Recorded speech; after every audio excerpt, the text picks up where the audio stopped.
A ver, vamos a hablar claro. Coges un mapa del mundo, de esos que tenías en el cole. Ves España, Francia, Argentina, todo clarito. Pero la cosa se complica. Hay sitios que funcionan como un país, tienen su gobierno, su policía, hasta su propia bandera. Pero si preguntas en la ONU, te dicen que oficialmente no existen. Son como fantasmas en el mapa. Lugares que están ahí, con gente que vive, que trabaja, que paga impuestos. Pero para la comunidad internacional es como si no fueran nadie. Esto no es un misterio de cuarto milenio, es pura geopolítica, y es más común de lo que parece. Entonces, ¿qué es eso del reconocimiento internacional? Pues es el visto bueno, el ok que se dan los países entre ellos. Es como si en el patio del colegio, para que te consideren parte del grupo, los demás tienen que aceptarte. Si la mayoría de los países, sobre todo los más potentes, te reconocen, puedes entrar en la ONU. Imagínate un lugar en Europa donde todavía hay estatuas de Lenin en las plazas, donde la hoz y el martillo ondean en la bandera. No, no es un parque temático, es Transnistria, una franja de tierra encajada entre Moldavia y Ucrania. Se autoproclamó independiente de Moldavia en 1990, justo cuando la Unión Soviética se desmoronaba. La mayoría de su población es de origen ruso y ucraniano. No querían formar parte de una Moldavia que miraba más hacia Rumanía y Europa. Hubo una guerra corta pero dura en 1992. Desde entonces son independientes de facto. Tienen su propio ejército, tienen su propio gobierno, tienen su propia policía. El reconocimiento internacional de Transnistria es prácticamente nulo. Ningún miembro de la ONU lo reconoce como un país soberano. Pausa. Ahora vamos al Cuerno de África, una de las zonas más inestables del planeta. Allí está Somalia, un país que durante décadas ha sido sinónimo de guerra civil, piratería, caos. Pero dentro de ese caos, hay una región en el norte que es todo lo contrario, Somalilandia. En 1991, mientras el sur de Somalia se hundía en la violencia, ellos declararon su independencia. Dijeron: nosotros fuimos una colonia británica, vosotros una italiana. Nos unimos en 1960, pero esto no funciona. Nos vamos por nuestra cuenta. Y lo hicieron. Desde entonces han construido un oasis de paz y democracia. Tienen un gobierno democrático con elecciones que observadores internacionales han calificado de libres y justas. Tienen su propia moneda, el chelín somalilandés. Tienen su ejército, que controla sus fronteras. Y lo más importante, han mantenido la paz durante más de 30 años en una de las regiones más conflictivas del mundo. Han conseguido esto con muy poca ayuda exterior, basándose en consejos de ancianos y estructuras tribales tradicionales.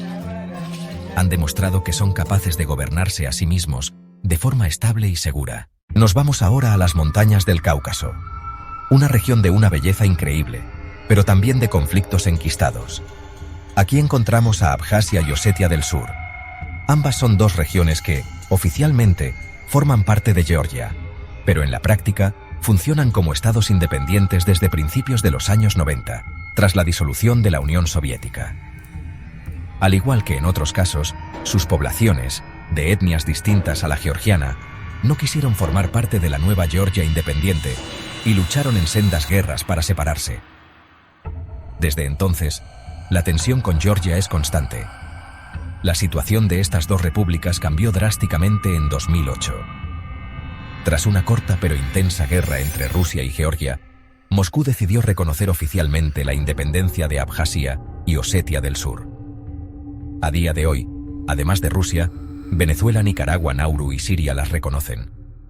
Para el resto del mundo, su territorio sigue siendo legalmente parte de Georgia. Incluida toda la Unión Europea y Estados Unidos, esta división es un reflejo del tablero de ajedrez geopolítico entre Rusia y Occidente. Pausa.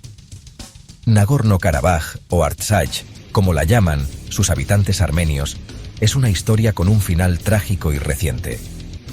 Durante más de 30 años, fue un país fantasma en las montañas del sur del Cáucaso.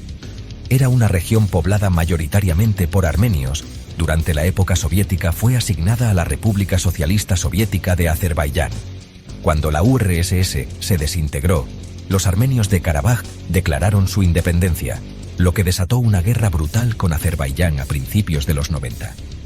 Los armenios ganaron esa guerra, y desde entonces, Artsaj funcionó como una república independiente de facto, aunque muy unida a Armenia. Durante 3 décadas, la República de Artsaj tuvo su propio gobierno, su ejército, su bandera y su sistema político. Ningún país del mundo, ni siquiera la propia Armenia, la reconoció oficialmente como independiente. Sin embargo, Armenia era su salvavidas. Pausa.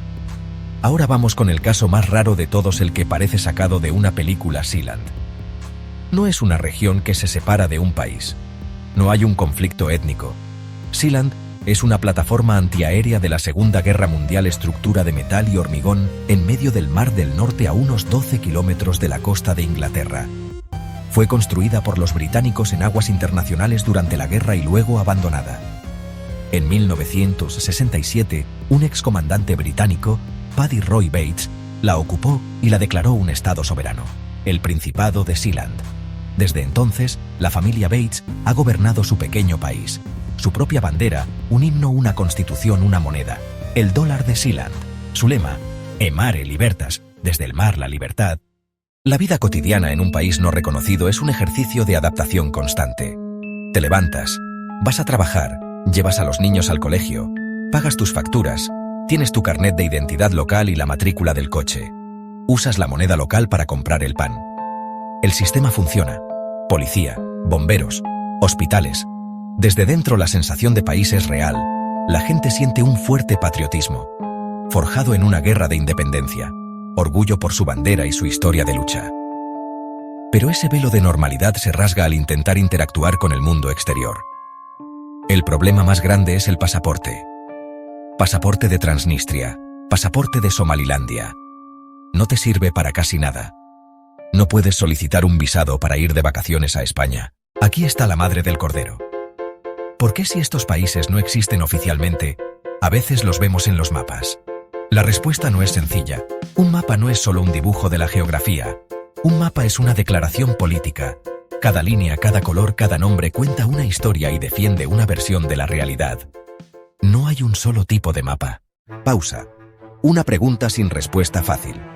Después de todo este viaje, la pregunta es inevitable. ¿Qué es un país?